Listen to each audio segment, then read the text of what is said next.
Este é o projeto Alimento Pia, são os resultados da investigação de uma das linhas de projeto. O projeto é um projeto que congrega 27 investigadores de diferentes áreas disciplinares, desde a literatura, a cultura, a filosofia, a antropologia, às ciências da nutrição e à própria psiquiatria, também linguística. Tem vários resultados de investigação, por exemplo, os linguistas e os colegas das ciências da nutrição e também como a Ordem dos Nutricionistas estiveram reunidos e temos um glossário com 100 termos ligados à alimentação. Uma outra linha de investigação foi então esta sobre os vegetarianos de há 100 anos. Nós chegamos a esta linha de investigação exatamente através do estudo sobre a utopia, quando nos apercebemos de que há 100 anos aqui, sobretudo começou aqui no Porto, mas depois foi um movimento que se foi alargando, quando nós percebemos que há 100 anos havia gente que, com base na alimentação, se propunha mudar o mundo, transformar o mundo.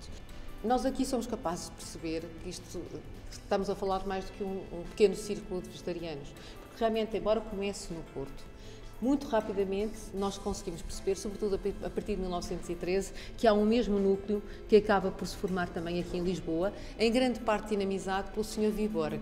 No Porto, os grandes vegetarianos eram a família Ribeiro. Estou a falar da Dona Julieta Ribeiro, a autora do primeiro livro de culinária. Aliás, chamava-se Culinária Vegetariana, Vegetalina, Menus Frugívoros. Estamos a falar de 1200 receitas que ajudavam o leitor a fazer a transição do regime vegetariano para depois para um regime vegetalista, ou seja, eram admitidos os vegetais e era admitida também a cozedura, para depois um regime frugívoro, onde não se admite qualquer tipo de cozedura, tratando-se apenas de uma alimentação feita à base de frutos crus.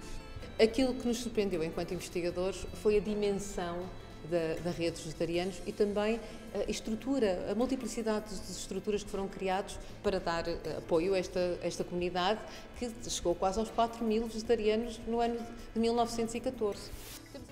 Abri os olhos, refleti bem, aproveitai!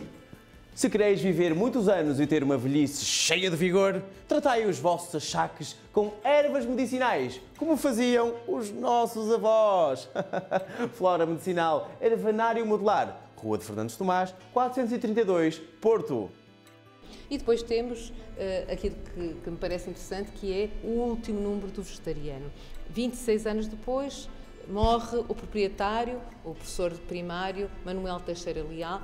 É com ele e com a morte dele que morre também o vegetariano, mas podemos dizer que o vegetariano, tal como nós o conhecemos, o vegetariano utópico, com este sonho transformador de sociedade, já morreu há muito. Desde 1928 que os números têm o carimbo dizendo visado pela censura. De uma forma geral, o projeto que tenta é lançar um olhar crítico sobre a alimentação, sobre a forma como a alimentação estrutura as nossas vidas e sobre a forma como nós temos de estar atentos a essas perguntas utópicas quando pensamos numa sociedade melhor de futuro.